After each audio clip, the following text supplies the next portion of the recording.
todos y a todas, y gracias por estar aquí y compartir esta tarde con Julio Anguita. Yo la verdad que estoy bastante más nerviosa que cuando estaba haciendo los discursos de las elecciones. Doy las gracias a todos y especialmente quiero dar las gracias a Julio. Presentarle para mí debía ser muy fácil, pero la verdad es que no es así. Pocas veces se sienta a tu lado una persona con la integridad tanto política como personal de Julio Anguita, y es algo que le permite analizar la realidad que vivimos con total independencia y sin rendir tributo a nadie. Hacer una breve reseña biográfica yo creo que es absolutamente innecesario para prácticamente todos los que estamos aquí, pero es algo obligado, así que voy a recordar, por supuesto, que Julio ha sido alcalde de Córdoba, ha sido secretario general del Partido Comunista de España, coordinador general de Izquierda Unida, parlamentario andaluz y portavoz en el Congreso de los Diputados, entre otras cosas. Pero especialmente lo que todos creo que destacamos y lo que todos conocemos de él es su coherencia y su honestidad política y personal. Para nosotros es un privilegio contar con su presencia, por lo que nos aporta de su visión de las cosas, de su visión del mundo, de la sociedad, y lo es, ante todo, porque lo que nos hace falta a la gente corriente es reflexionar para influir activamente en el día a día de nuestro entorno, de nuestro pueblo y de nuestra sociedad. Una sociedad a la que muchos de nosotros no nos gusta cómo funciona, no nos gusta cómo está organizada, porque no sirve ni a nuestras necesidades ni a nuestros intereses. Una sociedad que tenemos que transformar, y para ello es preciso un análisis valiente, hecho también con honradez intelectual y asumiendo, como no, nuestras propias responsabilidades, aunque no nos gusten. En la actualidad sufrimos políticas económicas y sociales con las que el gobierno del Partido Socialista ha encarado esta crisis.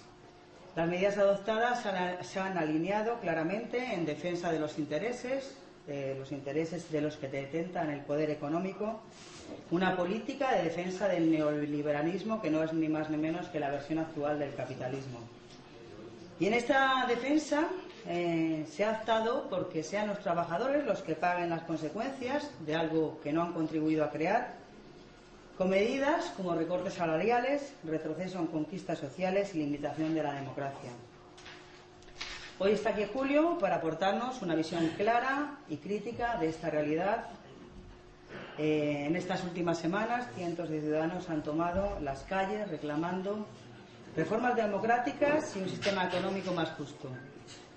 Construir una democracia más justa, una democracia más inclusiva, es tarea de todos y va a requerir un esfuerzo sostenido a largo plazo y una toma de conciencia por parte de todos. Yo espero hoy que Julio contribuya a aclararnos las ideas y que cada cual luego adopte el compromiso que considere necesario. Y yo, desde luego, no voy a meter más rollo porque es completamente innecesario y creo que estamos aquí para escuchar a Julio y es sin duda a lo que venimos. Buenas noches. Esta tarde yo voy a exponer sobre un tema que necesitaría de muchas horas y de varias conferencias. Yo voy a intentar, eso que se ha puesto en el título, los secretos, los misterios o lo que no se dice, en el fondo es hacerles a ustedes y yo mismo reflexionar sobre cosas que todos los días vemos y lo que no pensamos en ellas. La primera cuestión al hablar de la crisis. Ustedes recordarán que cuando iban a la escuela le contaban el problema del pueblo de Israel cuando Moisés se va de Egipto y se lleva al pueblo de Israel por el desierto, y entonces antes, como el faraón no quería, dice la Biblia, no quería que se fuesen los israelitas, mandó unas 7 plagas contra Faraón. Entonces, una plaga de las moscas, otra plaga de la sequía. ¿Se han dado ustedes cuenta que cuando habla televisión española o cualquier televisión o cualquier discurso político se dice es que ha venido la crisis? La crisis es lo mismo que una tormenta. Es igual que un terremoto. Algo que ha venido por ahí, que nos ha tocado y ante lo cual hay que tener resignación.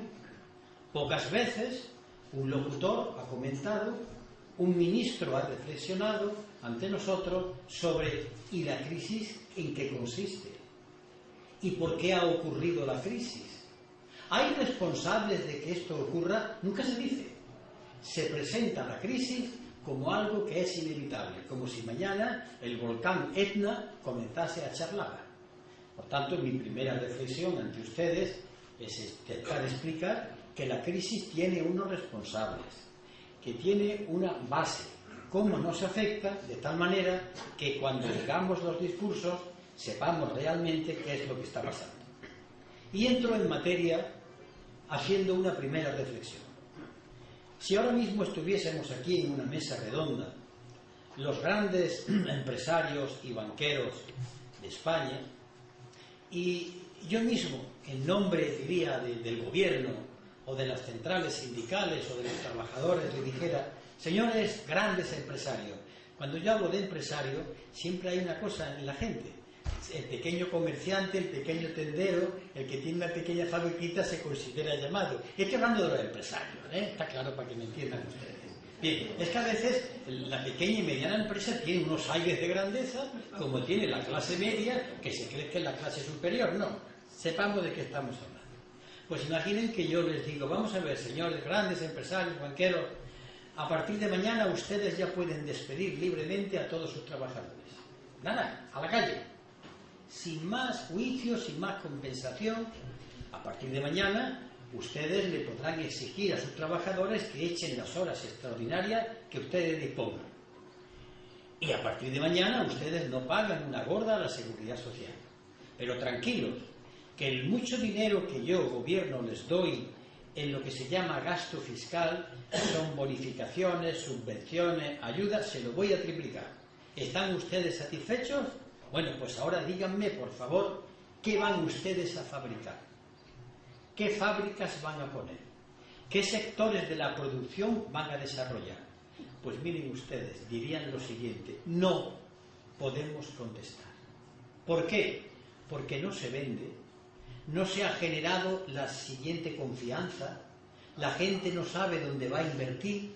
Es decir, llevamos años y años y años acabando con lo poquito que había sido el estado de bienestar en España. Se han ido reduciendo salarios, cada vez hay más contratos basura, cada vez se despide con mayor facilidad, pero cada vez resulta que vendemos menos. Entonces, ¿no es un contrasentido echarle la culpa a que los salarios son muy altos o a otras razones? ¿Cuál es la causa? Entonces vamos a buscar y nos acercamos a las estadísticas y nos encontramos un dato estremecedor.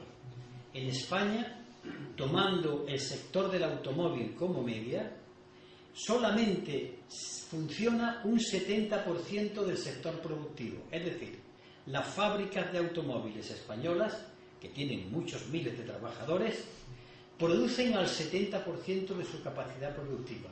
Hay un 30% que ya no lo usan, porque no les sirve. Pero no les sirve porque no venden. Pues bien, con ese 70% nos encontramos con las estadísticas de que ya están sobrando automóviles.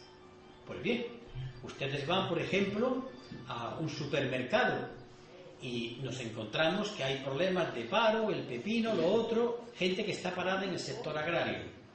Pero ustedes van a los supermercados y hay de todo. Yo nunca he visto las tiendas más llenas. Luego alguien está produciendo, alguien está fabricando, algunas manos están trabajando. Las tiendas no han bajado sus contenidos. ¿Por qué es esto posible? Y nos acercamos y le preguntamos a los productos: ¿usted yogur de quién es? Dice: yo soy francés. ¿Usted de dónde viene? Yo vengo de Francia. ¿Usted de dónde va? Yo vengo de Alemania. Nos encontramos entonces que muchos de los productos que compramos de fuera no están hechos aquí. Y evidentemente, al no estar hechos aquí, nosotros al comprarlo, sin querer, estamos creando puestos de trabajo fuera. ¿Qué ocurre en nuestra Unión Europea? Ocurre que Alemania, que puso mucho dinero en el euro, más dinero ha ganado. Alemania es la gran exportadora, la que vende más productos que nadie, mientras que España es el país que compra más que nadie. Esto se llama un déficit de la balanza comercial. Ya empezamos a entender dónde puede venir el tema de la crisis. Luego, entonces, el problema ya no es que la mano de obra sea muy cara, El problema no es que los derechos sociales sean ominosos a la hora de pagarlos, el problema es muy otro. El problema es que cada vez que hay más paro, el problema es que cada vez que los salarios se reducen, que los funcionarios le recortan sus sueldos, que a los jubilados le paralizan la pensión, esa gente cada vez compra menos. Esa gente no compra, y al no comprar no se produce. ¿Cuál es el problema de Grecia? A Grecia, en estos momentos, la van a socorrer por segunda vez. ¿Pero qué es el socorro de Grecia? Ojo, vamos a ver eso que se llama rescate, en qué consiste. Ustedes, por ejemplo, le deben a Ciento y la Madre, le deben a todo el mundo, hasta deben de callarse, lo deben todo. Y entonces llega alguien que le dice, tranquilo, yo voy a hacer posible que usted pague todas las deudas, y para lo cual usted que debe 1.000 euros, tome usted los 1.000 euros, para pagarle a sus acreedores. ¿Y quiénes son sus acreedores? Los bancos alemanes, los bancos ingleses. Ahora bien, estos 1.000 euros ustedes me los va a pagar al 10%. ¿Y de dónde saco el dinero para devolverle a usted estos 1.000 euros? Venda usted las industrias del Estado, suba usted los impuestos a los trabajadores, con lo cual la gente no compra. ¿Y qué ocurre? Que no puedo pagar el segundo préstamo. Entonces dicen, tranquilo, yo voy otra vez al segundo rescate, le voy a prestar otra vez 1.000 euros, pero esta vez al 15%, para que ustedes me paguen la deuda que generó la deuda y la deuda. ¿Y con qué los pago? Pues vendiendo más industrias del Estado, aumentando a los trabajadores y haciendo más recortes a los funcionarios, hasta que ya termina por ahorcarse. Caso de Grecia, caso de Irlanda, caso de Portugal, y les anuncio que el próximo, digan los ministros lo que digan, va a ser España. Por una razón fundamental, porque estamos entrampados hasta los ojos, pero la trampa no es una trampa del Estado. España debe ahora mismo, 2,5 billones de euros. He dicho 2,5 billones de euros. Pero no crean ustedes que los debe el gobierno. El gobierno no llega ni siquiera a 1 billón de euros. El restante dinero, hasta 2,5 billones, lo deben. Son las deudas de las familias y las deudas de las empresas. Cada vez hay más pisos que se entregan porque no se pueden pagar. Las familias ya se encuentran con préstamos bastante difíciles de devolver y las empresas están hasta aquí. Por tanto, esa inmensa trampa tendrá que pagarse ¿de dónde? Y dicen los economistas, si conseguimos ser competitivos, si conseguimos vender nuestros productos al extranjero, pero resulta que para vender los productos al extranjero hay que competir con Francia, sobre todo con Alemania, y salvo en algunas cuestiones como pueden ser ferrocarriles o incluso construcción aeronáutica, en otras cuestiones los productos nuevos son de inferior calidad. ¿Cuándo vamos a devolver el dinero? Tarde, mal y nunca. Este es el porvenir que se nos viene en lo alto. Por tanto, la crisis es algo muy, muy gordo, tremendo. Porque además, cuando el gobierno español, igual que otros gobiernos, ha tomado las medidas de congelar las pensiones, bajarle a los funcionarios, no tocar los impuestos de la gente con dinero, subir el IVA y el IRPF y demás, cuando toma esa medida, lo hace porque él se encuentra entrampado. Tiene el presupuesto en números rojos. Pero ¿eso por qué es así? Vamos a trasladarlo a nuestra vida corriente. Ustedes, por ejemplo, ganan 500 euros, y con eso van viviendo. Pero ustedes, no sé cómo ni de qué manera, todos los meses se gastan 600. Luego ustedes tienen 100 euros de números rojos todos los meses. Y claro, ustedes tienen dos soluciones. La primera solución es ganar más. Pero ustedes no encuentran trabajo para ganar esos 100 euros. O la segunda solución es que ustedes gasten menos. Y dicen, pero si ¿cómo voy a gastar menos? Si estoy este pan para este queso y este queso para este pan. Y entonces alguien de su familia tiene una brillante idea. Bueno, para pagar los 100 primeros euros que yo debo, voy a vender la cocina. Vende los aparatos de cocina mientras ya calienta un poquito de lo que sea y come. Un mes pagan.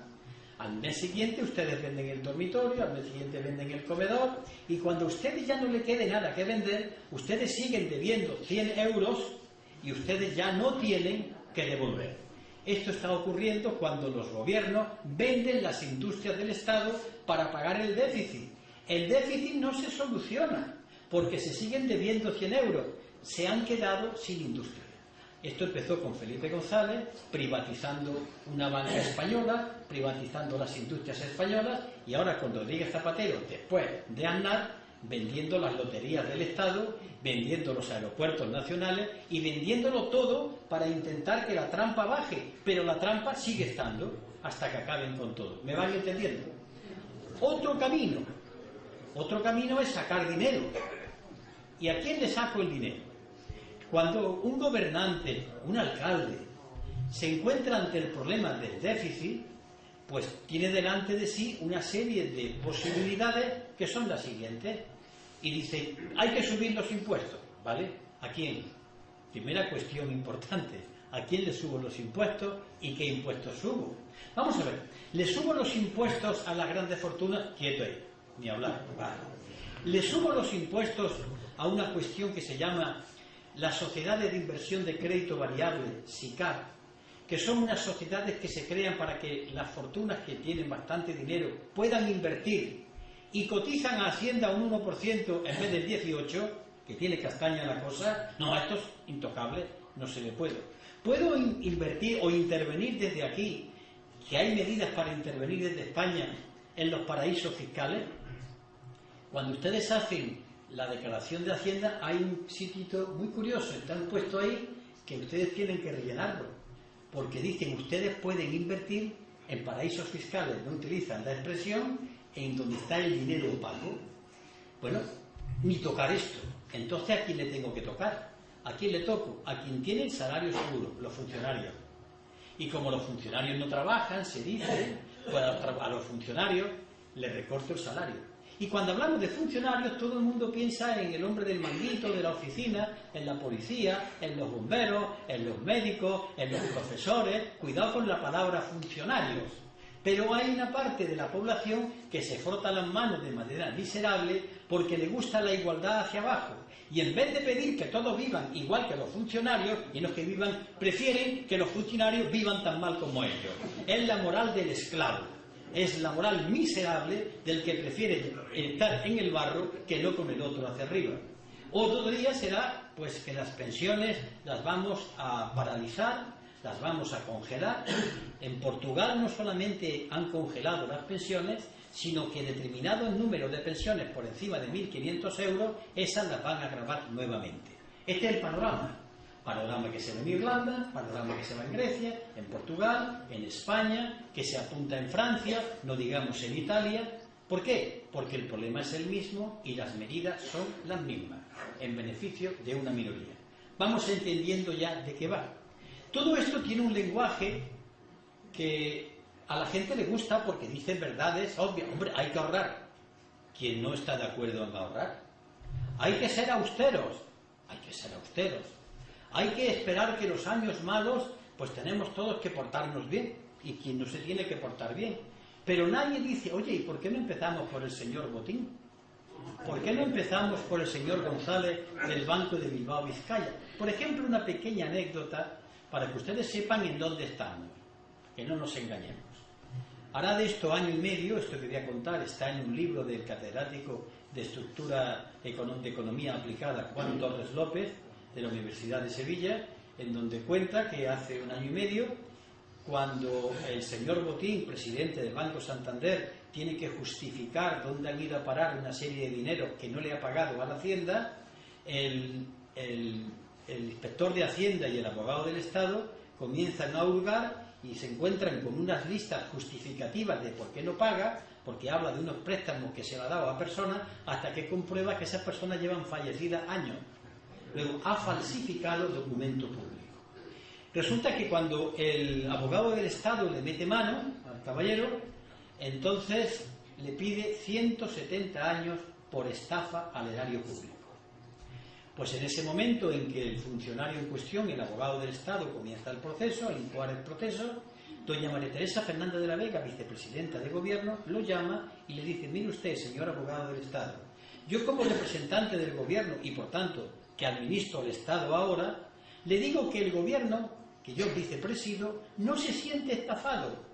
Y como no me siento estafado, deje usted el asunto. Y le perdona a don Emilio Botín la cantidad. Este es nuestro país. Este es nuestro país. No solamente en este caso, sino en otros muchos más, que están publicados y que no se sabe. ¿Saben ustedes por qué? Esto es dramático. Porque ellos saben perfectamente que en nuestro país no se lee. Si ustedes vieran los libros que hay por ahí y que nadie ha secuestrado, contando los robos, latrocinios que se hacen en el país y que la gente pasa como si aquí no hubiera ocurrido nada. Pero bueno, vamos, ya he puesto un poco el panorama para situarnos donde estamos. ¿Y por qué se originan las crisis? Cuando yo estudiaba Historia de la Economía en la Universidad de Barcelona, el catedrático de la asignatura, que era del Opus Dei, don Valentín Vázquez de Prada, a pesar de ser el nombre del Opus Dei, nos decía: señores, sepan ustedes que el capitalismo tiene siempre crisis. Es un sistema económico, un hombre conservador decía: el capitalismo tiene crisis. Y decía: siempre sales de ellas. Pero voy a explicar un poco el truco. Efectivamente, desde que el sistema capitalista existe, de manera periódica, hay una crisis, otra crisis, otra crisis. El inventor de todo esto, el que puso en marcha los ciclos que se llaman de la economía, era un economista llamado Schumpeter, el cual, por cierto, era un hombre conservador, pero en los últimos días de su vida escribió una pequeña obrita en donde dice: fíjense en esto, el capitalismo va a morir de éxito. Vayan ustedes pensando qué significa eso de morir de éxito. El caso es que este señor pone en marcha la teoría de los ciclos, y hay ciclos que tienen nombres de economistas, un ruso Kondratiev, otro que se llama Juglar, pero es verdad, en la economía ha habido el siguiente ciclo. Por ejemplo, estamos en el momento de crecimiento, la economía llega a lo más alto y de pronto comienza a bajar, es un periodo de depresión, un periodo de recesión, que es cuando está más abajo, y vuelve otra vez a subir. Bueno, está bien, si nos ha pillado en un momento de baja, ya subirá. Lo que nadie ha reparado es lo siguiente, que cuando se pasa del momento de mayor depresión a subir, se han quedado en la cuneta millones de parados y millones de pequeñas y medianas empresas cerradas. Siempre. Eso no se cuenta. Que siempre hay muertos en esta historia. Que siempre hay gente que cuando la economía sube ha dejado de tener trabajo. Pero atención a esto. Cuando la economía sube, ¿quiere decir que no hay paro? ¿Qué quiere decir cuando la economía sube? Que evidentemente hay un conjunto de personas que ganan dinero. ¿Todas? Evidentemente no. Las que se han quedado atrás, esas no tienen dinero. Entonces, ¿qué ocurre en los telediarios? Que cuando nos dicen que la economía va a crecer las ganancias de determinadas personas. Pero de ahí no se infiere que creen puestos de trabajo. Sin embargo, eso se lo venden a la gente y la gente se lo cree. Y hay que crecer para crear puestos de trabajo. Muy bien. ¿Por qué no se han ido creciendo los puestos de trabajo en los años de este crecimiento del ladrillo y un largo etcétera? ¿Y qué puestos de trabajo eran los que se estaban creando? ¿Qué clase de infraestructura? Pues bien, las crisis. Vamos a hablar rápidamente de las más importantes. En el año 1929, tiene una crisis tremenda. Yo no he visto tanta gente que se mata. La banca se hunde, es el crack de Nueva York, y hay una crisis tremenda. Hay un economista llamado Keynes que se acerca a la administración americana y él le propone una solución que es muy fácil. Venía a decir lo siguiente: señores empresarios y gobierno, señores empresarios, déjenle ustedes al gobierno la gran economía y ustedes se dedican a la pequeña economía. ¿Qué quería decir eso? El gobierno a partir de ahora va a subir los impuestos a la gente con dinero. Sepan ustedes que Keynes llegó a poner los impuestos de la clase pudiente de Estados Unidos al 95% de sus ingresos. No les gustó, pero Keynes le dio una explicación. ¿Ustedes quieren morir o quieren pasar por el mal trago para que puedan ustedes existir? Es igual que al enfermo. El enfermo dice: ¿quieres curarte? Vale, pero cuidado, tienes que tomar la dieta. Cuidado, tienes que tener una vida rigurosa. Tienes que ceder para poder vivir. Y el capital americano, a regañadientes, aceptó. Con este dinero que el gobierno cogió, puso en marcha obras infraestructuras, ferrocarriles, puentes, pantanos. ¿Y qué hizo eso? Que la gente ganase dinero. Y la gente, al ganar dinero, ¿qué hizo? Automáticamente comprar cosas. Y al comprar cosas, la economía fue funcionando. ¿Cuál es el invento de Keynes? Pues es muy fácil. A partir de entonces comienza a aparecer en Europa lo que se llamó el estado de bienestar, que consiste en que la gente tiene un servicio sanitario, el nuestro como el nuestro, tiene una escuela gratuita como la nuestra, tiene un transporte público, y esto duró y funcionó. Mal que bien, son los años dorados de los años 45, 50, 55, 60, cuando los españoles se van a Alemania, cómo crece la industria alemana, cómo se desarrolla la economía.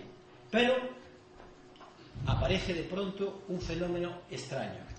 Comienza la economía a deprimirse a partir de los años 70, en la crisis del petróleo, y entonces no hay ningún Keynes. ¿Quién está en el escenario internacional? Una tal señora Thatcher y un tal Ronald Reagan. Y en vez de hacer la política que Keynes, que era un economista conservador de derecha, pero con sentido común, en vez de hacer una política de ese tipo, hace toda la contraria. Le sube los impuestos a los pobres, le traslada las rentas a los que tienen más dinero, le liberaliza los capitales, y a partir de ahí se reducen las condiciones de vida de los trabajadores. Rompe las huelgas y los sindicatos en Gran Bretaña, la señora Thatcher, y comienza un periodo de ir para atrás, para atrás, para atrás. Pero cuando termina el periodo, se dan cuenta, y aquí tengo los datos, después puedo explicarlo si me preguntan en concreto eso, que hay más paro, que la economía ha crecido, pero no tanto como se esperaban, y que el problema parece que no se resuelve. Ante esa situación, se pone en marcha otro proceso. Es el proceso que ustedes han oído la palabra, la globalización. La globalización, todo el mundo cree, y lleva razón, que consiste en que la economía ya ha ido por todo el planeta Tierra, que los pepinos de España se llevan a Alemania o van a Rusia o van a China, y que los tomates igual, y que los automóviles, es decir, el mundo se ha hecho más pequeño. Pero ese mundo que se ha hecho más pequeño, la globalización mete en esta dinámica a los países capitalistas, a los países precapitalistas que todavía no han ido creciendo, y a los países no capitalistas, China. A todos los mete en el mismo sistema y los ponen a producir. Y los pone a producir de tal manera que espera que al producir, podemos tener gente que pueda comprar. Pero observan que estallan una serie de crisis que no le encuentran solución. Hasta que alguien repara, pero un momento, nos estamos encontrando que los productos que vienen de China o que vienen de India son más baratos que estos. Y la culpa se le suele echar a los chinos, que pueden tenerla.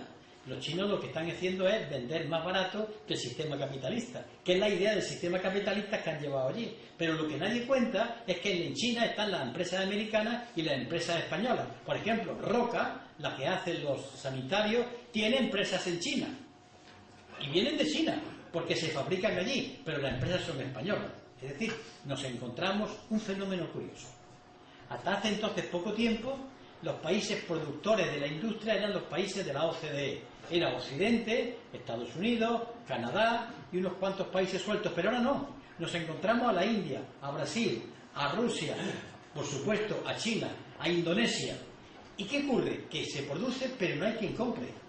Y cada vez hay que menos compre porque se encuentra que hay más paro, que hay más recesión. ¿Y a dónde vendo? En este momento ocurre algo tremendo. El capital, que hasta ahora había invertido, ¿qué dinero había invertido el capital? Pues el propio, pero invierte otro dinero. Les contaré un dato que es tremendo. Los fondos de pensiones, que eso ya los pone la gente, cuando dice, haga usted un fondo de pensiones para cobrar la jubilación, de los trabajadores británicos y norteamericanos en el año 90 era de 3 trillones de dólares.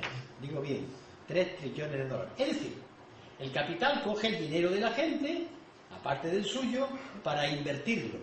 Pero de pronto se encuentra que ya no hay fábrica, que no funciona. ¿Dónde invierto yo para ganar dinero? Porque entonces la nueva expresión es ganar dinero, no importa cómo. Ustedes nos han visto, ¿no recuerdan cómo en la época de los pisos la gente compraba pisos, vendía pisos, lo volvía a revender? Todos caemos en eso. Bueno, algunos no, porque no tenemos. Pero es que la gente también forma parte del sistema capitalista sin darse cuenta. Ha caído en lo propio. ¿Qué ocurre? Que cuando no pueden invertir, pues vamos a invertir en una nueva fábrica. La fábrica de crear dinero haciendo más dinero con dinero. Es la especulación, las burbujas que estallan.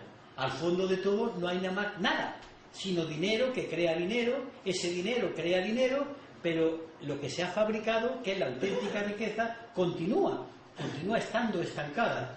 Y así van las fortunas de un lado a otro, enriqueciendo momentáneamente países, hasta que se pincha la burbuja y un día se encuentran en Estados Unidos que los bancos han engañado a la gente. Y claro, los bancos han engañado a la gente y el gobierno americano, antes de que la banca quiebre, pone dinero allí para sacarla a flote. En Europa no va a pasar eso, hasta que se encuentran que los bancos europeos también se han metido en el negocio y los gobiernos europeos ponen dinero para que su banca no quiebre. Y en España, decía el presidente del gobierno, que en España esto no era posible, que el sistema bancario era más seguro. Pues bien, ¿saben ustedes lo que ha pasado en Cajasur? Lo que ha pasado con las cajas, simplemente que las cajas le prestaron al ladrillo y llegó un momento que el índice de morosidad, los del ladrillo no le podían pagar a las cajas y las cajas se quedaron enganchadas. El índice de morosidad de Cajasur, con todos los que dirigían entonces Cajasur y determinados contratistas de entonces, llegó a un 8% de morosidad. Se encuentran que no pueden cobrar. ¿Por qué? Porque la gente no puede pagar. ¿Qué es lo que pasa ahora mismo? Que se encuentran con impagados porque ha habido un momento en que la gente compró a crédito. Pedía uno 1.000 euros y le decía a la banca, no, toma 1.200 para que te compre otro, para que funcionase la rueda. Todo se ha venido abajo. ¿Qué ocurre entonces? ¿Cuál es el próximo paso? ¿Cuál es la próxima salida? Ser conscientes de que un sistema de vida y de economía está dando la boqueada. Ahora bien, esto no quiere decir que mañana se hunda y los que son de mi cuerda ideológica piensen que va a salir de pronto el comunismo, el socialismo, la anarquía, y muchísimo menos. Puede venir la catástrofe o puede venir el fascismo, porque estamos en una época de crisis tremenda, porque nos hemos acostumbrado a creer que el dinero funcionaba, así vamos a invertir, nos lo han dicho los dirigentes políticos. Europa es el lugar donde esto funciona, decía Carlos Solchaga, España es el país de las inversiones, inviertan ustedes, en esto se gana dinero, y hemos ido montando una especie de rollo en espiral que ha hecho que la gente se haya ido endeudando, pero la economía de abajo, la que realmente es la riqueza, la fábrica, el campo, la mina, los trabajos intelectuales, manuales, esa es la auténtica riqueza, no el dinero. Un dato nos va a decir más que mis palabras. Vamos a ver. Desde el año 1980, la masa de bienes producidos se ha multiplicado por 10. Es decir, que si en el año 1980 producíamos 100 toneladas, ustedes piensen en todo, 100 toneladas, hasta ahora se ha multiplicado y tenemos 1.000, 10 por 100, 1.000. Pues bien, la masa monetaria, el dinero, desde entonces se ha multiplicado por 800. Es decir, el dinero ha subido más que los productos que se fabricaban. Aquí tengo la señal de en qué economía estamos. Hay más masa monetaria, más billetes en circulación, más crédito que lo que realmente producimos. ¿Qué crédito? ¿Qué dinero? Hay que hablar un poquito de dinero bancario para que sepan ustedes dónde están los orígenes de esto. Imaginen ustedes que mi compañera es una banquera y yo llego y le digo, mira, préstame 100 euros. Y me presta 100 euros. ¿Cuánto dinero hay en estos momentos? Pues hay los 100 euros que ella me ha prestado. Ella apunta, y yo se lo debo, y yo cojo estos 100 euros y me encuentro a un amigo, yo también soy de un banco más pequeño que ella, y me pide 50 euros. Yo le presto los 50 euros. Ustedes me dirán, bueno, pues quitando 100 euros. No. Porque yo con mis 100 euros puedo endeudarme. y puedo tirar de talonario, pero este de los 50 también. Luego hay 150 euros. ¿Dónde están? En el papel, pero hay 150 euros. Yo con el préstamo puedo comprar, y ella también. Pero esta otra también le presta a otro 25 euros.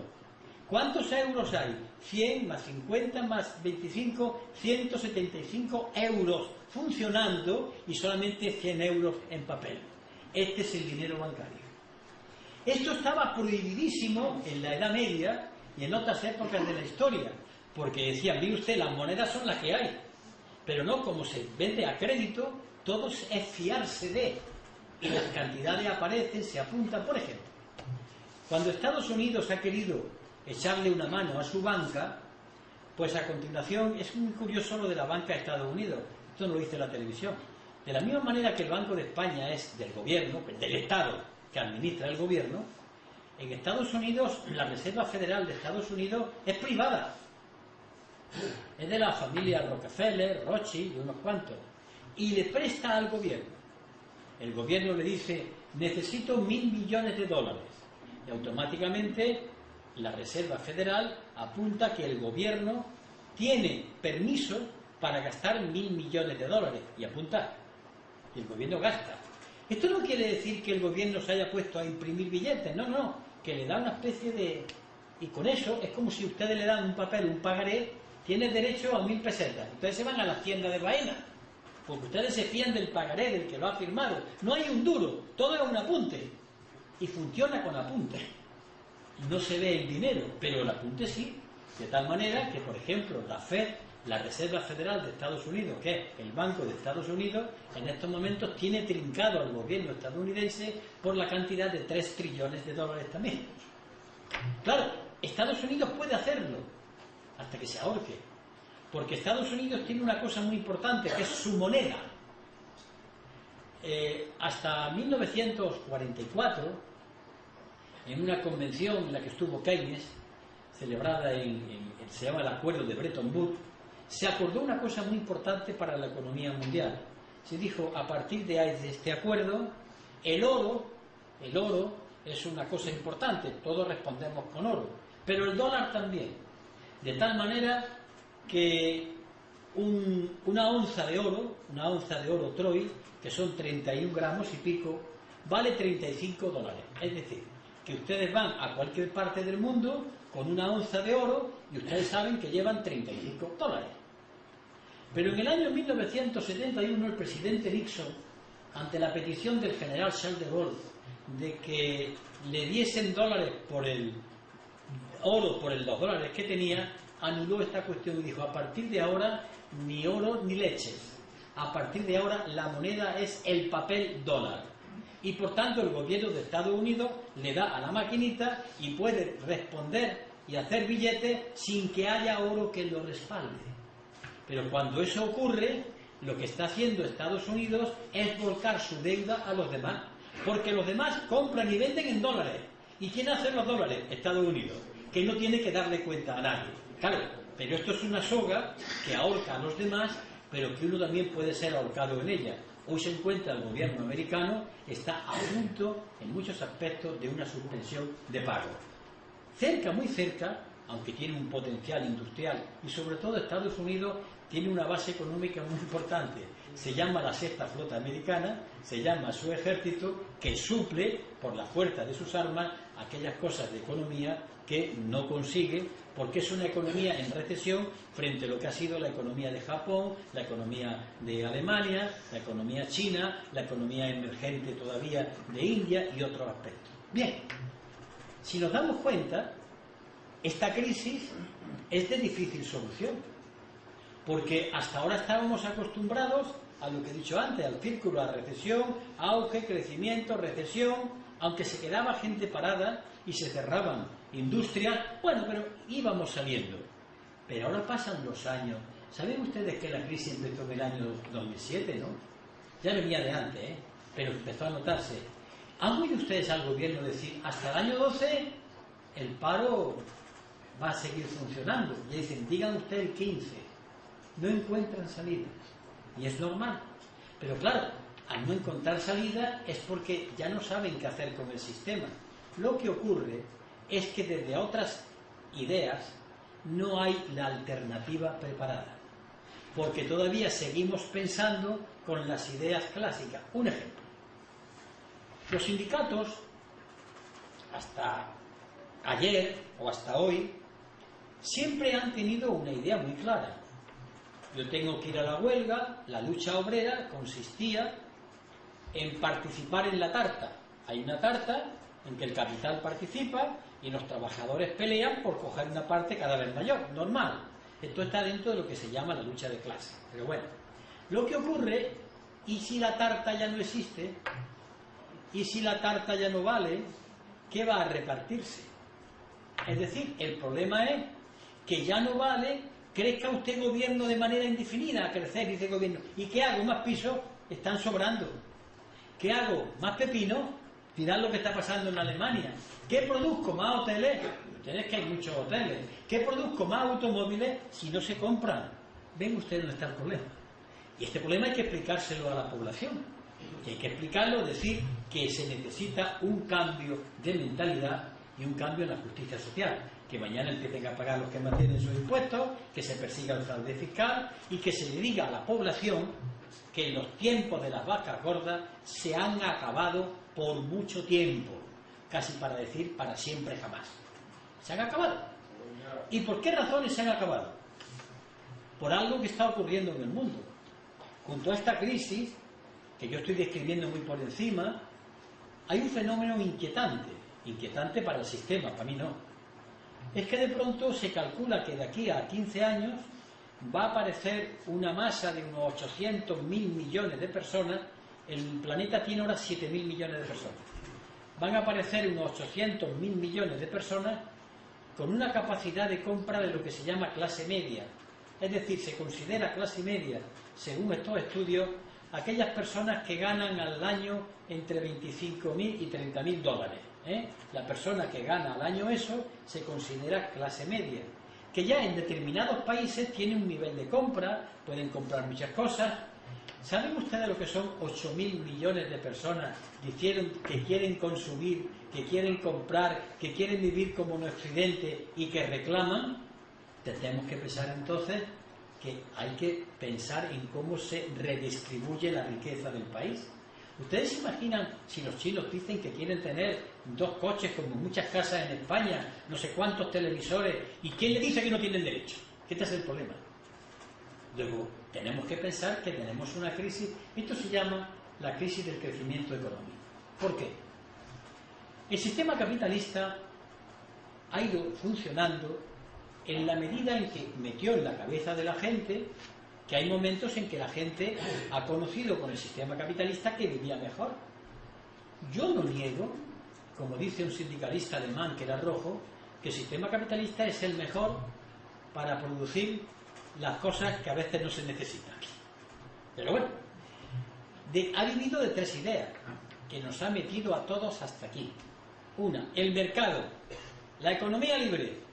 El Estado no puede dirigir la economía, el Estado no puede intervenir, lo cual es mentira, porque el Estado siempre interviene. Es el que hace las leyes, la reforma de los mercados laborales, el que dicta normas de impuestos, siempre interviene. Pero ellos quieren que intervenga y que no se note, que nos dejen. Pero bueno, esto le llaman mercado. El mercado es una ficción.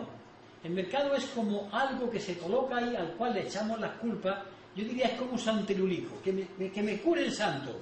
Todos sabemos que una escayola, pero nuestra fe hace que a veces una curación que parece milagrosa no lo sea. Yo la tengo por milagro. El mercado era lo que se ha dicho, esto es la libertad de mercado.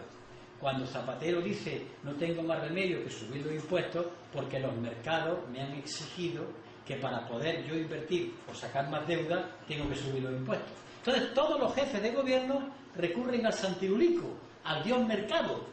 ¿Y quién es el dios mercado? Porque parece que no tiene cuerpo. Claro que no tiene. ¿Quiénes son? El Banco de Santander, el Banco de Vizcaya, la banca alemana, la banca francesa, las multinacionales. Pero hemos puesto el santo, diciendo que son los mercados. Esa primera idea no sirve. La segunda idea era la competitividad. Esta palabra no se cae de la boca de los dirigentes políticos. Hay que ser competitivo. Y uno se arma de paciencia y le pregunta: ¿Qué es la competitividad para ustedes? Hombre, vender más que comprar. Perfecto. Usted, país, el que sea, tiene que vender más que comprar para tener su cuenta corriente, su saldo, claro. Pero usted no ha preparado una cosa que es muy curiosa, es de cajón, es de primaria. Si todos ustedes y los que están ahí somos todos países del mundo, y yo le digo, todos ustedes tienen que ser competitivos, ¿me quieren aclarar a quién puñeta le vendemos? Porque alguien tendrá que comprar. Alguien tiene que comprar, o le vendemos a los marcianos. Luego, la propia idea de competitividad es enfrentar a unos países con otros, unos capitalistas contra otros, perdiendo siempre los trabajadores, en una quimera, en una ilusión, en ser competitivo, cuando eso no puede ser. Un país tiene que comprar, otro tiene que vender un producto, el otro, el caso de Alemania, que le exige a todo el mundo que sea competitiva, pero eso no puede ser. Alguien tiene que comprar. Esa idea ilusoria, cuando se traslada a la realidad, ¿en qué consiste? Pues muy fácil. Si yo quiero vender, tengo que vender mis productos o bien porque sean mejores, y para que mis productos sean mejores se necesitan años de estudio, de técnicas, de preparación, de organización del trabajo, de relaciones laborales, de marketing, de todo lo que ustedes quieran. Y si yo no puedo, porque en ese terreno no he afinado mucho, no tengo más remedio que vender porque mi mano de obra es más barata. Lo que ocurre es que la mano de obra barata puede valer para recoger una cosecha, pero en determinadas industrias hace falta una mano de obra cualificada, gente que sepa, porque les entregan unas máquinas muy complejas, pero se necesita un tiempo para preparar a esos trabajadores. Eso es un problema. El otro, que aparte de eso, si lo que van a producir los trabajadores va a tener mercado. ¿Por qué me hablan tanto de competitividad? Pero siguen con esa idea y la gente se lo cree. Yo he llegado a escuchar a un dirigente reputado de izquierdas decir delante mía que había que hacer empresas competitivas. Ese hombre estaba hablando de enfrentar un país con otro, una empresa contra otra, y que los trabajadores de esas empresas, como los perros se pelean por una carne que le echan, empezasen a pelearse por ser más competitivos. Verbigracia. Cuando algún ministro dice que hay que quejarse porque el presidente Chávez o cualquier otro de esa línea ha cogido y le ha subido los impuestos a las empresas españolas y que trata mal a las empresas españolas, sale el estúpido patriotismo que Chávez trata mal a las empresas españolas. Señores, a mí me la traen al payo las empresas españolas. Y si mañana hay que subirle los impuestos a Chávez, que se los multiplique por 4.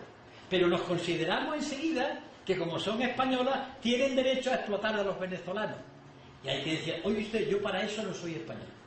Yo prefiero estar con los de mi clase y no con las banderas. Pero esto es un cambio. Y el tercer concepto, el del crecimiento sostenido. Este es el delirio. Hay que crecer, hay que crecer, hay que crecer, hay que crecer. ¿Hasta cuándo? ¿Por qué no se fabrican más pisos? Sigamos, porque no se venden. ¿Por qué no se fabrican más coches? Porque no se compran. Luego, la idea de crecimiento tiene un límite.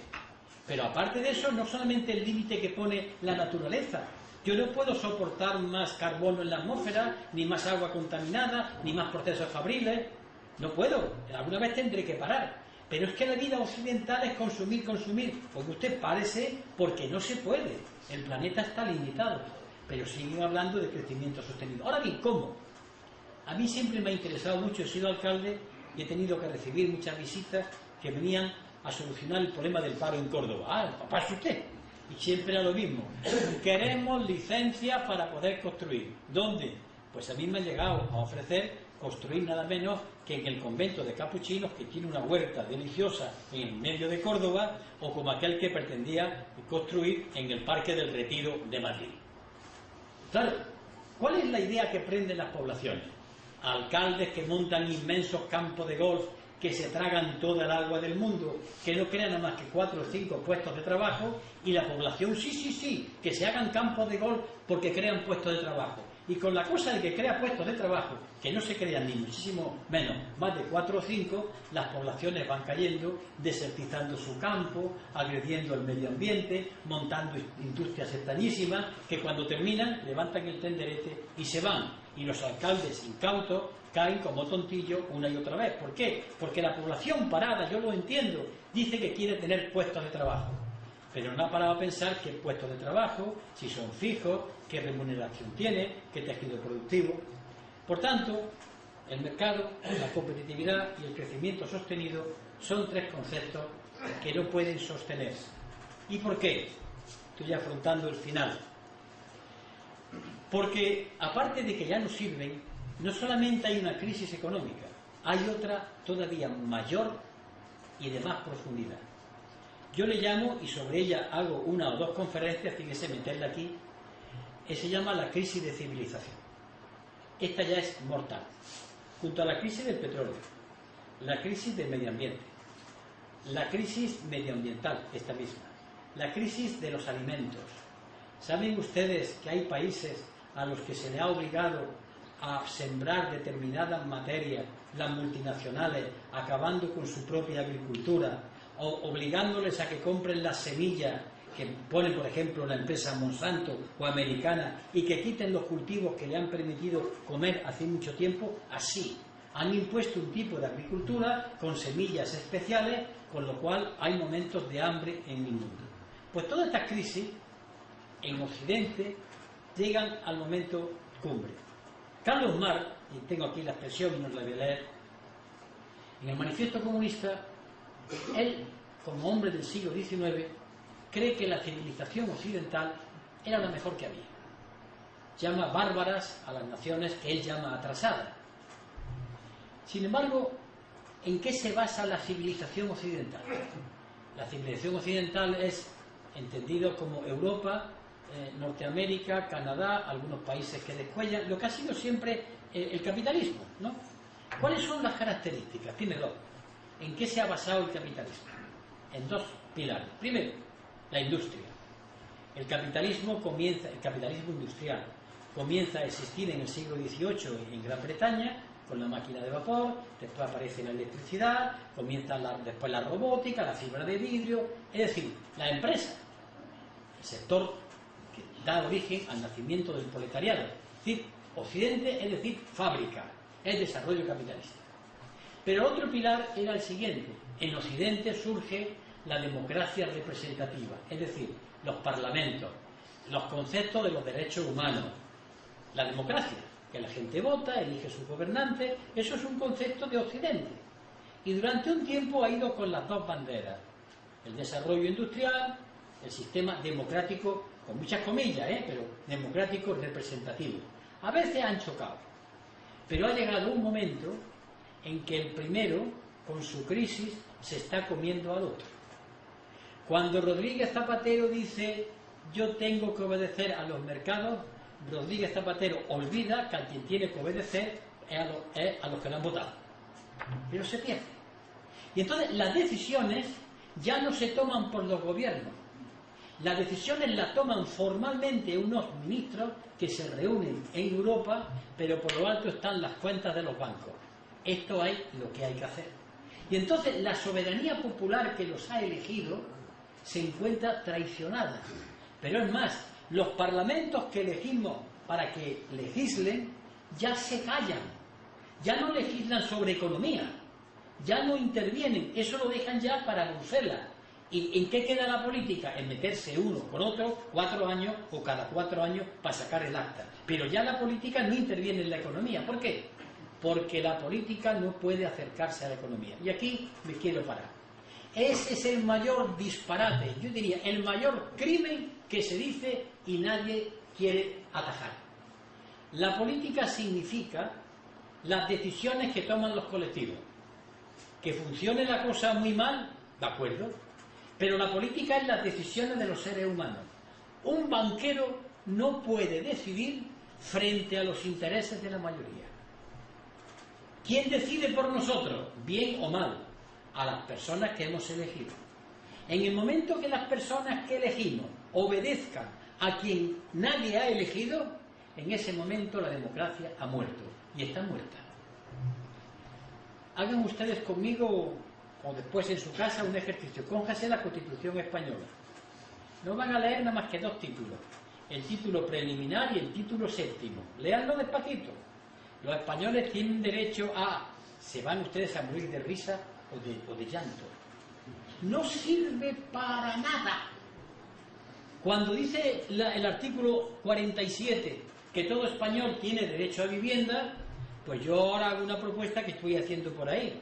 Miren ustedes, cuando se demuestre que a alguien que está hasta aquí, que le van a quitar la vivienda el banco, y se demuestre que no puede pagar la hipoteca porque no puede, y se demuestre que no tiene más vivienda que esa porque no tiene otra residencia, el banco pierde la hipoteca, porque el artículo 47 dice que todo español tiene derecho a la vivienda. ¿Pero qué estoy diciendo? Un conflicto. Por primera vez, en toda su crudeza, el conflicto siempre ha existido, pero por primera vez la legalidad, las leyes, los derechos humanos chocan frontalmente contra el mercado. Son incompatibles, no pueden mantenerse, no pueden sostenerse. Esta es la crisis de una civilización. Cuando sus 2 pilares chocan y uno se traga al otro, esa civilización está muriendo. ¿Tienen ustedes ideas claras? O miren ustedes más. Hace años un señor que fue muy conocido, el presidente del Bundesbank, Hans Steinmeier, lo dijo con una claridad tremenda. Dice, los políticos deben saber que tienen que obedecer las órdenes de los mercados, que es la de los bancos. Bueno, pues muy bien. Dice Juan español que está en la plaza y se rasca la cabeza, pues que se presenten los bancos a las elecciones. No. Lo que ocurre es que las elecciones se presentan no para mandar, sino para ser capataces. En España el amo es Botín, el capataz es Rodríguez Zapatero. Y si gana Mariano Rajoy, será el nuevo capataz. El problema de estos capataces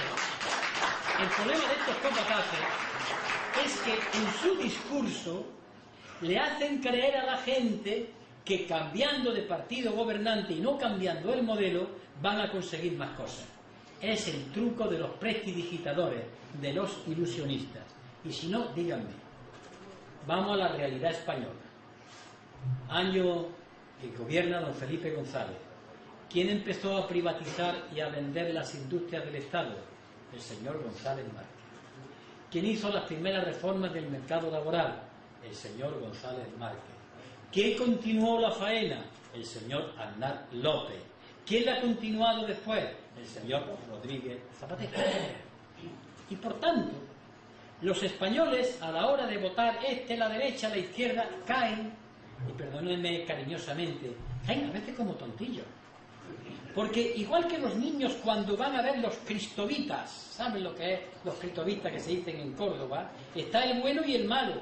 Y los niños, el malo le pega al bueno. Los cristovitas son fulanito, menganito, la derecha, la izquierda, son iguales. Pero el pueblo español vuelve a caer en el tema de los cristovitas. Tranquilo, lleva cayendo hace siglos. Que tampoco es que ustedes se sientan especialmente afectados. Claro, por eso no se explica nunca lo que hay detrás, por qué existe esto, por qué ocurren estas cosas. Y por ejemplo, cuando el señor Rodríguez Zapatero dice, no, hay que hacer sacrificios para que no nos rescaten. ¿Qué está diciendo? Saben ustedes que a Grecia la han rescatado, ¿no? Han rescatado a Irlanda y a Portugal. Y entonces Rodríguez Zapatero tiene una auténtica preocupación porque no tenga que llevar la banca internacional y decirle, queda rescatado. Que es lo mismo que decir, date preso. Queda rescatado porque, ¿por qué? Porque es una pérdida de prestigio internacional. Pero el rescate no es ni más ni menos que pagarle a Zapatero las deudas que tiene en nombre del Estado con otro préstamo que le da. Sigue debiendo esa cantidad y más. Ha cambiado de de acreedores, pero sigue debiendo la misma cantidad. Pero claro, ¿qué hace? Para evitar el mal trago de que llegue el rescate, yo cuento siempre la misma historia. Yo era un niño en la época en que a las madres nuestras nos daba siempre por purgarnos. Y me daban aceite de ricino. Y era tan malo, y sobre todo era tan malo cuando mi padre me cogía la nariz para tomármelo, porque eso es repugnante, que yo, porque no me cogiera la nariz, yo me la cogía pero tragaba. Pues bien, Zapatero intenta con las medidas evitar lo que es inevitable, pero de hecho ya nos estamos rescatando.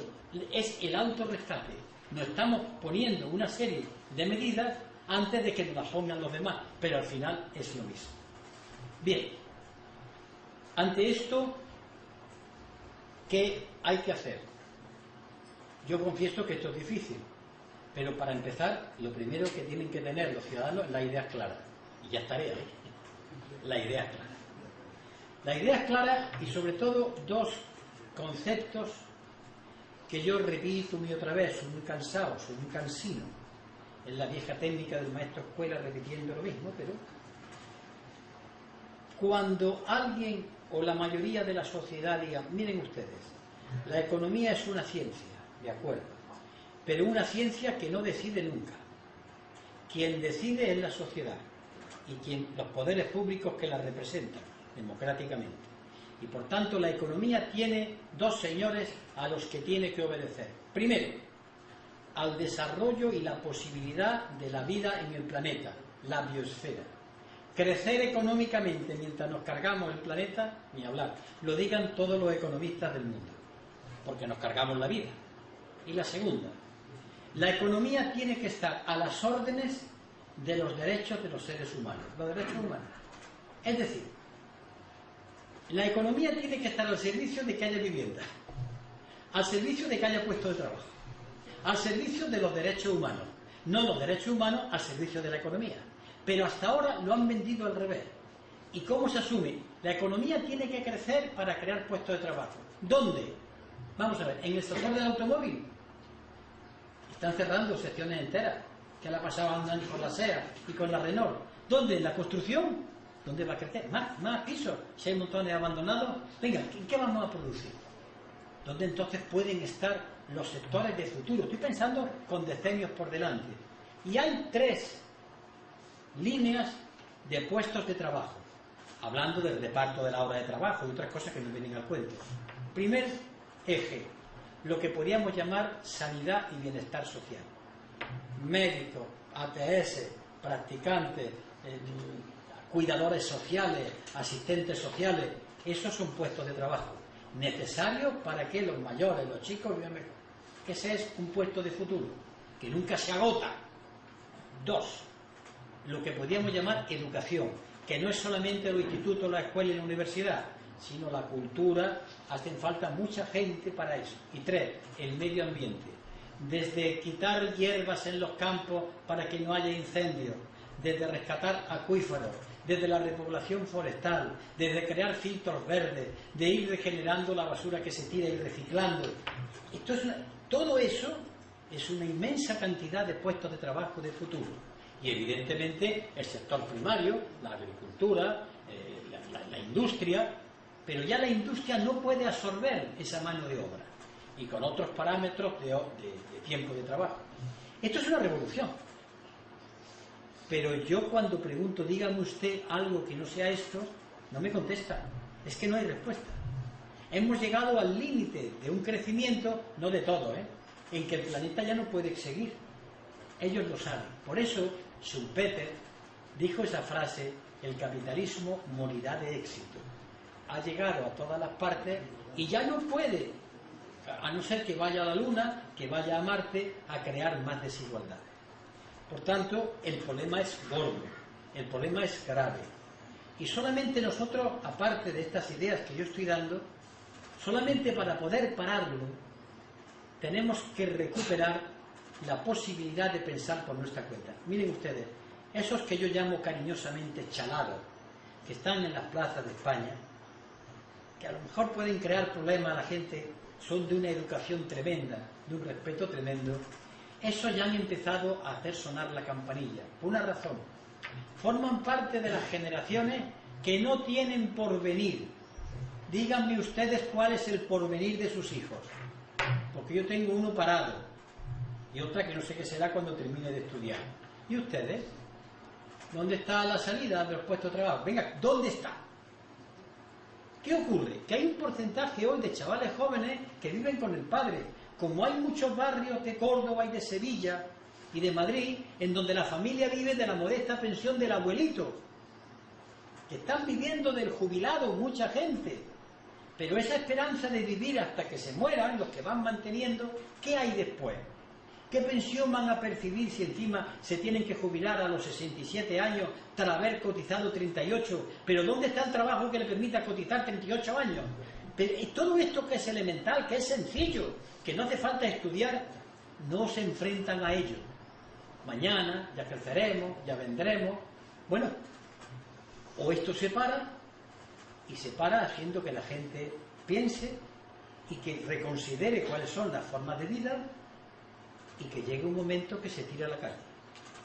No para pegar voces ni apedrear a nadie. Tirarse a la calle le llamo yo ocuparla, pero con un proyecto, convenciendo, luchando ideas, serenamente, tranquilamente, como el agua que riega, suave, no como el torrente. Y estas son las lecciones, las experiencias de una crisis que no tiene solución. En todo caso, puede pasajeramente, ayer, antes de ayer, 2 comentaristas económicos decían: el paro va a bajar un poco este año, pero crecerá muchísimo el 12. La pregunta. ¿Por qué? Porque los que estudian los análisis, las fabricaciones, las demandas de compra, están viendo las tablas económicas. ¿Cuándo está la salida? Nadie da una fecha. No le pregunten a Rodríguez Zapatero, no lo sabe, yo tampoco. No le pregunten a Mariano Rajoy, no lo sabe. No le pregunten a Obama, no lo sabe. Ni a la Merkel, ni a Sarkozy, no lo saben. Eso sí, ellos tienen que vender confianza. Es como lo que yo cuento muchas veces, la pianista del Salón del Oeste, que para que no se oigan los disparos tocaba el piano mientras estaban matando los pistoleros. Lo mismo, hacen lo que la pianista en el oeste americano, porque los tiros realmente existen. Bueno, y ahora que he terminado, vamos a abrir, si se va a abrir. Bien, ahora os ruego varias cosas.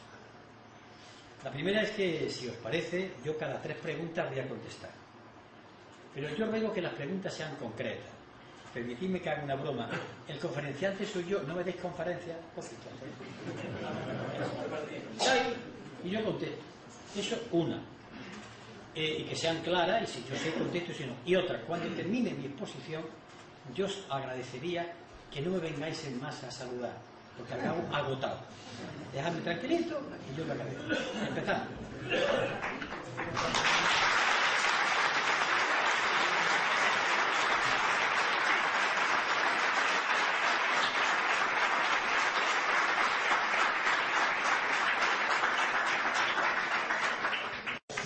Impulsar a las pymes. Indudablemente eso suena bien. Suena muy bien lo de las pymes. Pero vamos a entrar en materia. ¿Qué necesitan las pymes? Menos impuestos, ¿no? Sí, ¿no? Menos impuestos, mayor crédito, y sobre todo las pymes necesitarán que haya un gobierno, unos poderes públicos que les digan: estas son las líneas por donde vosotros podéis exportar. ¿Es cierto? No sé si alguna cosa más. Pues empecemos primero. Crédito. Que las pymes no sueñen. No van a tener crédito. Porque para que haya crédito hace falta que la banca sea nacionalizada. No vaya usted a pedir un préstamo al Banco Santander. Entre otras razones, porque no se lo va a dar. Porque no confía el Banco de Santander, ni cualquier banco, en que se regenere la economía. Por tanto, primera cuestión, la tiene usted clara. Sin embargo, ese banco que a usted no le presta dinero, sí que ha hecho una cosa. Ese banco, el Banco Central Europeo, le ha prestado dinero a ese banco al 1%. Y ese banco, en vez de coger el dinero del 1% y prestárselo a usted al 3%, ha comprado deuda pública del Estado español que ha invertido para darle dinero a ellos, con lo cual han pirateado. Tenían que estar en la cárcel, pero ahí están. O sea, que usted ni las pymes ya está viendo que no hay solución con este sistema, no la tiene. Segunda cuestión. Usted plantea que se le den unas líneas de producción, eso es lo que yo quiero saber.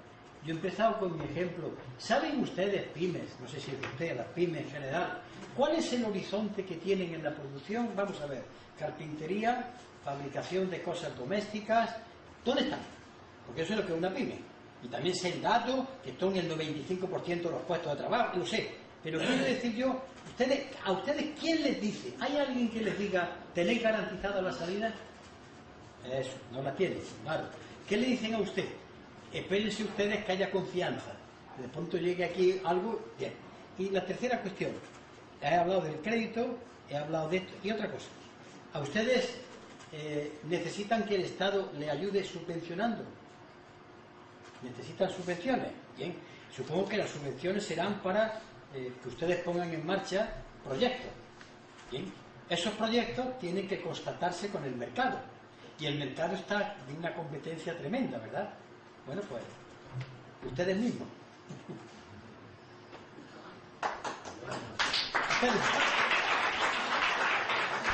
Que esto en otra situación se podía hacer, claro, pero las pymes cuando piden estas cosas, yo les pediría, pídanlo ustedes que tienen derecho y razón, pero pidan que la banca se entregue, si no están ustedes cantando en la luna.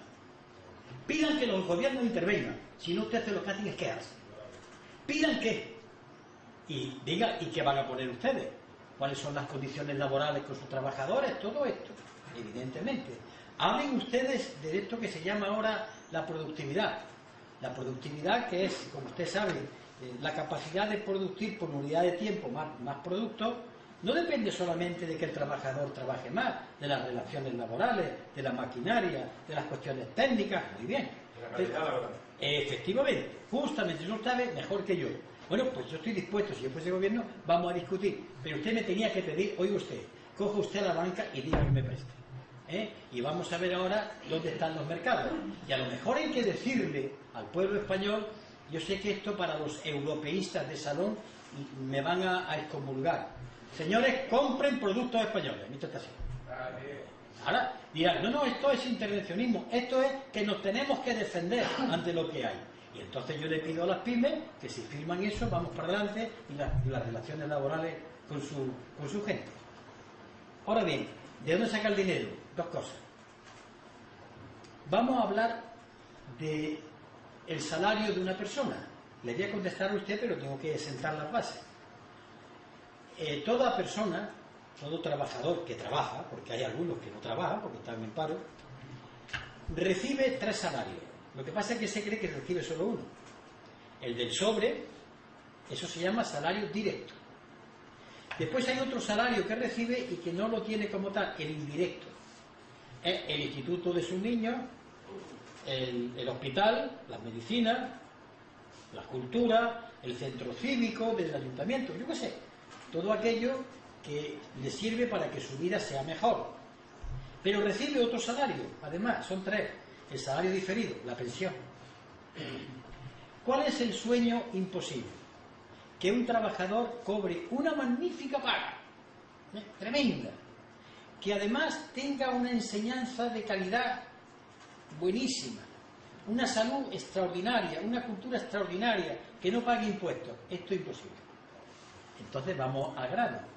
¿Por qué no pensamos que el salario directo puede en su momento ser menos cuando usted le garantice la perfección, los libros, la educación, la asistencia? Claro, ese es el debate que tengo que decir que las centrales sindicales le da horror a entrar en él. Y lo he dicho porque cuando pusimos en marcha una iniciativa legislativa popular para repartir el tiempo de trabajo, yo no puedo decirle a un empresario, tiene usted 7 trabajadores, ponga usted 20 más. Y dice, ¿cómo? Claro, lleva razón. Entonces hay que hablar también con el empresario de esta situación de lo que es el salario. ¿Por qué? Porque sí hay. Con estas condiciones sí hay. Hay gente. Basta con que tenga un salario, sepa que no tiene que gastar ni un duro en todas estas cuestiones, que tiene su cultura asegurada, es un cambio de sociedad. Y si en todo caso, para empezar, ¿dónde sacamos el dinero? Pues se lo voy a decir. Banco de Santander, a pagar. No sé qué, hay que sacarlo donde está. Banco de Bilbao Vizcaya, a pagar. Sociedades de inversión de capital variable, a pagar. Fraude fiscal, a pagar. Paraísos fiscales, a pagar. Y esto no fue en la Rusia soviética, fue en Estados Unidos, cuando Keynes grabó con un 95% a los capitales. Y era un capitalista inteligente que quería salvar el sistema, pero sabía, hay que sacrificarlo. Pero actualmente son una utopía. Actualmente es peor, una quimera. Una quimera. Y lo otro, bueno, pues estoy de acuerdo con la intervención del compañero, de peor. Me ha preguntado el compañero que si la solución a esto estaría, y me ha dado una expresión, socialismo real. Nunca unas palabras son solución, salvo que le hacen una serie de razonamientos. El problema, se llaman países del socialismo real a los antiguos países del sistema soviético, de la órbita de Oriente, a los países que se autodefinieron como del socialismo real. Es una aclaración para los demás. Imaginemos que esa es la solución, pero el problema es cómo llegamos ahí. Porque claro, es como cuando algunos compañeros míos dicen la solución la tiene el comunismo y la gente, vale macho, muy bien, bueno, ¿y qué? ¿Cómo llegamos? Es que ese es el problema. Entonces, las grandes ideas no son formulaciones como bendiciones que basta con decirlas para que resuelvan los problemas. Tenemos entre nosotros muchas veces maneras de pensar propias de la religión. Comunismo, ya está, la palabra mágica, como la palabra de Dios. No, son expresiones. ¿Cuál es el problema, por ejemplo, que tuvo Cuba después del 31 de diciembre de 1958? O la Unión Soviética después del triunfo de la revolución. Las revoluciones nos encantan porque siempre nosotros las vemos en el cuadro de la inmortalidad. Triunfan los rojos, triunfan las revoluciones. Sí, y al día siguiente, ¿de qué se come? Y al día siguiente, ¿qué pasa? Y al día siguiente, que ya no hay tiro y las poblaciones dicen que quieren vivir, ¿qué desarrollo económico hay? ¿Qué disciplina ciudadana? ¿Qué participación? Y que eso hay que hacerlo, porque si no, no hay revolución. Y eso es lo difícil. Por eso, cuando yo he dicho antes una idea, que ante lo que está pasando decimos el socialismo real, vamos a empezar a construirlo ya. Que nadie sueñe que se hunde el capitalismo y sale como la Venus de Donatello, sale la sociedad nueva. No. ¿Por qué no empezamos a construirlo? ¿Cómo? La siguiente manera. ¿Por qué no empezamos a construir cooperativas? Vamos a intentar. Cooperativas de nuevo cuño. ¿Por qué no empezamos desde cooperativas de vivienda, cooperativas de consumo? ¿Por qué no empezamos a vivir de otra manera? Dentro del sistema vamos a ir creciendo el otro para que lo vaya desalojando. Pero decir, cuando venga el socialismo, y no me refiero a usted en este caso, cuando llegue el comunismo, pero mientras hay que vivir como capitalista, es un poco extraño. Claro, esto implica la concienciación. Esto implica, y voy a ser muy claro, por ejemplo, cuando le plantean a mucha gente, hágase usted un fondo de pensiones, os voy a hacer una advertencia de los fondos de pensiones. En muchos casos es el timo de la estampita. A los profesores de California se han quedado sin fondo de pensiones. Y en Holanda, porque es que le piden a usted que invierta para tener otra paga o una jubilación. La condición es que ustedes paguen todos los meses si tienen empleo fijo. Bueno, pero sin embargo, ¿por qué no luchan ustedes para que yo cuando me jubile ustedes tengan una pensión para vivir? ¿No? Eso es crear la nueva sociedad. No, es que esto no me lo tiene, es que me lo tienes tú que hacer. Y tengo que estar luchando para crear esos espacios. Claro, y yo sé que esto es duro. Si no, el socialismo real es una invocación que se hace, que puede llenar nuestra emotividad, pero que no sirve para nada. El que haya estudiado un poco lo de la Revolución Soviética se da cuenta las contradicciones, los problemas que al día siguiente tuvo que vivir la Unión Soviética para empezar a desarrollar una economía que estaba atrasada, porque eso de la revolución, lo más hermoso para mí es eso. Porque llegar al gobierno casi es fácil. El problema es cómo se administra después al día siguiente. Por eso cuando yo nunca, y lo digo porque como hay aquí camaradas míos que me han oído y que se han metido conmigo en algunos sitios, yo soy comunista. Pero yo nunca hablo de comunismo. Nunca. Porque hablo de lo que la gente le atrae. ¿De verdad que todo el mundo tiene derecho a un puesto de trabajo? Pues vale. Ya te irás tú descubriendo lo que es eso. Lucha por lo inmediato. No le obliguemos a que la gente piense como nosotros, que no hace falta. Que es la respuesta que le di a un funcionario del Ayuntamiento de Córdoba un alto funcionario cuando llegó a dimitir a mi despacho de alcalde, pobre de mí, que yo no sabía nada, estaba ahí sentado. Señor alcalde, vengo a dimitir porque yo soy católico, apostólico y romano y yo no soy comunista. Le dije, mire usted, para comunista yo estoy yo ya bastante. Vaya a trabajar. Es decir, pero a nosotros nos pierde la idea sacral de llevar el estandarte. A la gente hay que acercarse de los problemas que tiene diarios. Que ya se va del partido si quiere, si no, pues importa. Pero el caso es que, y ese es el cambio que tenemos que operar. Lo inmediato, lo concreto, lo que a la gente la motiva, lo que le perturba, lo que le angustia. Perdón si me extendo. Si hay derecha e izquierda. Otra cosa es quienes se ponen el manto y lo han confundido. Porque lo que usted está diciendo es de izquierda. Ah, pero un momento. Permítanme que hable yo ahora. Lo que usted está diciendo ha sido el pensamiento de la izquierda de siempre hasta que, como dicen en los pueblos, se taleó. Pero izquierda y derecha existen, han existido. Lo que ocurre es que alguien se puso el manto de la izquierda y a lo mejor era de la derecha y viceversa. Pero desde que comienza la palabra izquierda, no sé, compañera, surge en la Revolución Francesa, cuando los partidarios de la justicia se sientan al lado del presidente de la Asamblea. Y a partir de aquí, aquellos hombres que defendían los planteamientos de la igualdad dieron la izquierda, y a partir de aquí se quedó el nombre de izquierda. Pero son palabras que a veces se utilizan mal. Pero siempre hay quien quiere luchar por los demás y hay quien no está dispuesto a dar. Esos son izquierda y derecha. Lo que ocurre es que a veces con el abrigo de la izquierda nos encontramos a la derecha y viceversa. Pero el concepto, la que haya gente que luche por los demás y gente que luche solo por él, eso ha existido siempre. Nosotros le llamamos derecha e izquierda, consecuentemente, pero siempre han existido, de verdad, siempre.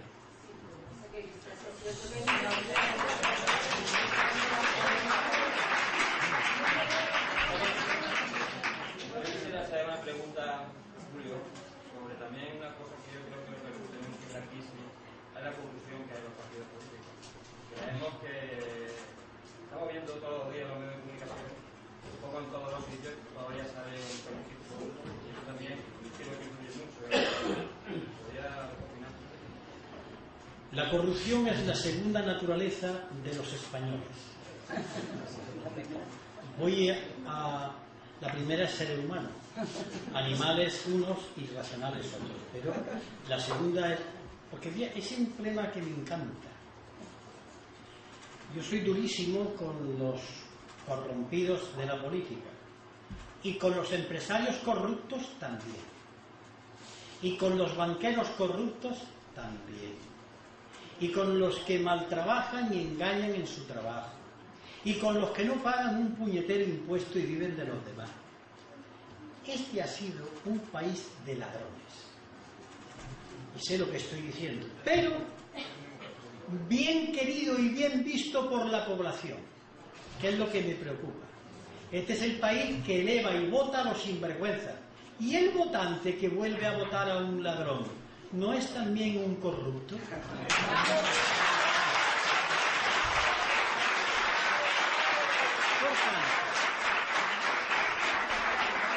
¿Cuál es el problema del político por el que yo soy muy duro con los políticos corruptos?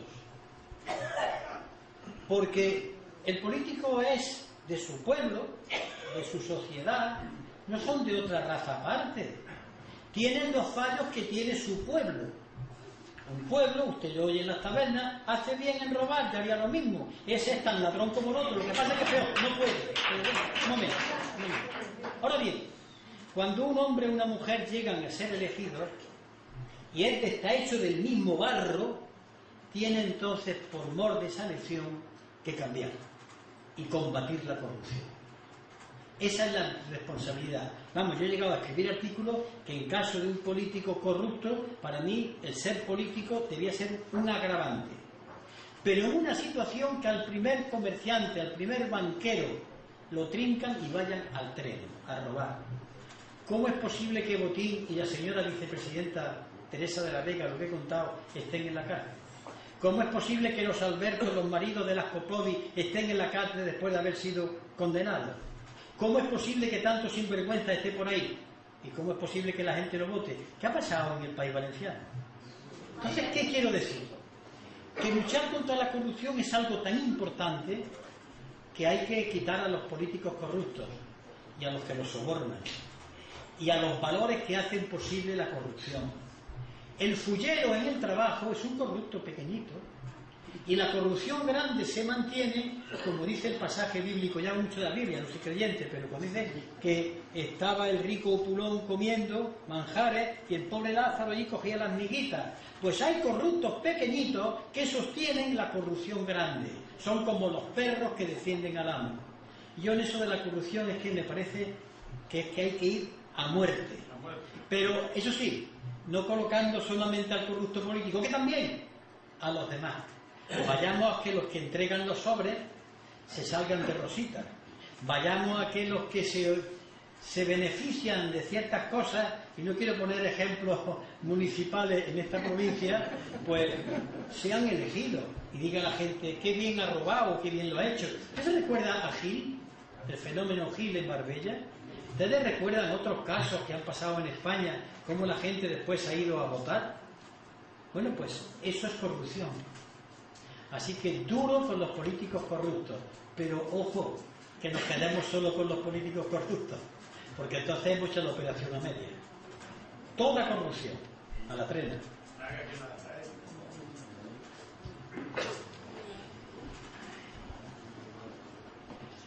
¿Más preguntas? Pues, si no hay más preguntas...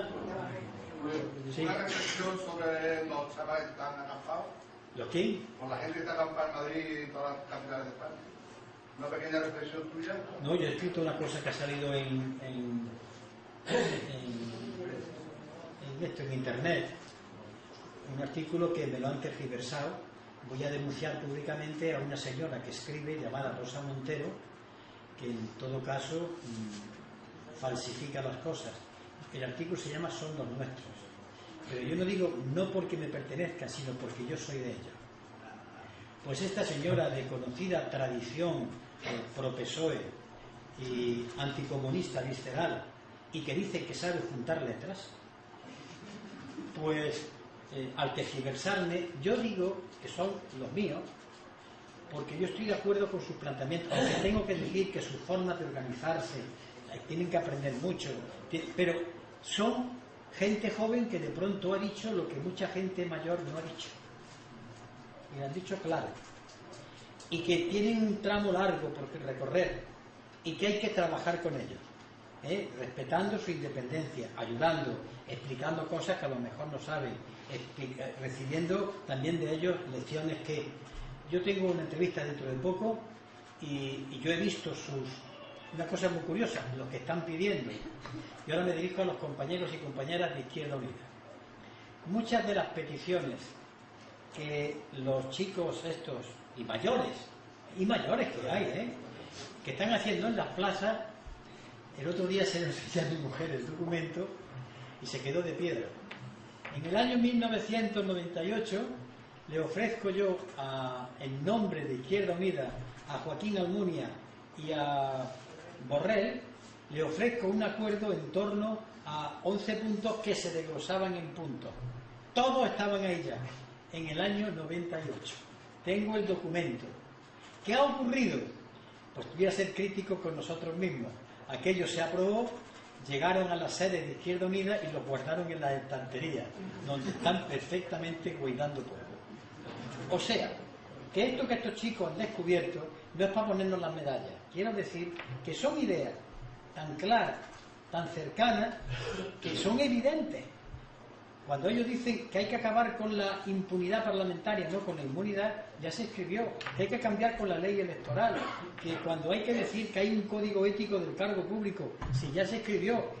Y le digo a mis compañeros de Izquierda Unida que si me lo recordáis, yo os puedo mandar ese documento, si no lo tenéis, aquí creo que no lo tenéis, es la intervención parlamentaria, que no la hice yo, que yo lo hacía en nombre del grupo, y se le ofrece, y está ahí.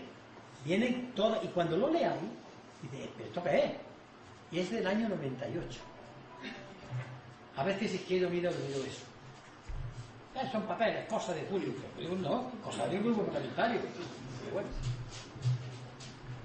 Yo lo mando. Julio, un año más tarde diste un discurso, una conferencia en el año 99 en Cáceres, junto al desaparecido Yasser Amaro, y apuntaba el tema sobre el tema antisistema. Ya ahí en ese discurso ya decía el tema de no me callo porque no me da la gana. Tendrá que ver esto también con otro tipo de crisis que tú nos has comentado ahora, y posiblemente vaya en relación a la crisis del pensamiento, del libre pensamiento, y a la crisis de la conciencia. Hombre, es el problema del pensamiento único y el pensamiento débil, cuando la izquierda ha accedido al pensamiento de los que mandan. Pero es que quiero hacer aquí un comentario. Claro, es que eso aquí ya no cabe más cosas. Es que, perdona, han pasado ya casi 12 años y hay que decirlo, parece que tan solamente han pasado 12 días, porque es que tenemos el mismo panorama que había hace 12 años, lo tenemos ahora mismo. Entonces, el problema, pienso yo que eso es un problema de pensamiento, de conciencia. ¿Qué pasa con nuestro pensamiento? ¿Quién lo está adormeciendo? ¿Cómo se puede combatir eso? Para empezar, lo adormecemos nosotros. En esta sala, que yo conozca bien, hay 3 locos: Arenas, Rejón y yo. Y llamo locos a todos aquellos que a veces han ido contracorriente. Y da la puñetera casualidad, oye, pues que llevaban razón. Pero no porque fuésemos más inteligentes que nadie, sino porque veíamos que estábamos con los ojos. El ser humano que no tiene curiosidad es un marmolillo. Nadie que se siente en un sitio y diga, ¿y esto por qué es? ¿Y esto por qué no es? Es una cosa, no es una persona. Pues en política hay muchas cosas que comen y hablan. Todas nuestras posiciones, nuestras propuestas eran por observar lo que pasaba, haber leído algo y sobre todo haberlas rumiado, revinado, que dicen en el campo, revinar las cosas. Y por eso los discursos o las propuestas, cuando son correctas, son clásicos, como la clase es eterno, siempre ocurre. La de cantidad de bofetadas que yo en concreto y los demás en otros debates nos hemos llevado con el tema europeo, todavía me escuecen. Pues Clavada, Maastricht, Niza, Ámsterdam. Pero ¿qué ocurría? Que aquello no le gustaba a la clase política instalada, y a través de sus periódicos, el periódico El País y los demás periódicos, empezaron a cargar contra aquellos locos que se atrevían a cuestionarlo, ¿no? Y la gente a veces cayó en decir que estábamos locos. Pues no estábamos locos. Locos son los que se quieren engañar, y es así. Pero bueno, esto ha pasado siempre, ¿eh? Esto es tan antiguo como la humanidad, no es nuevo.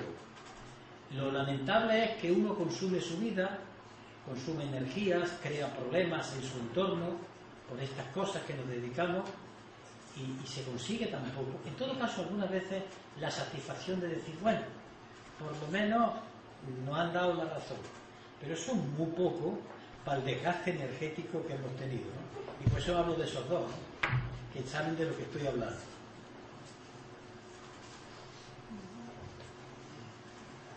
Ya hay otro loco.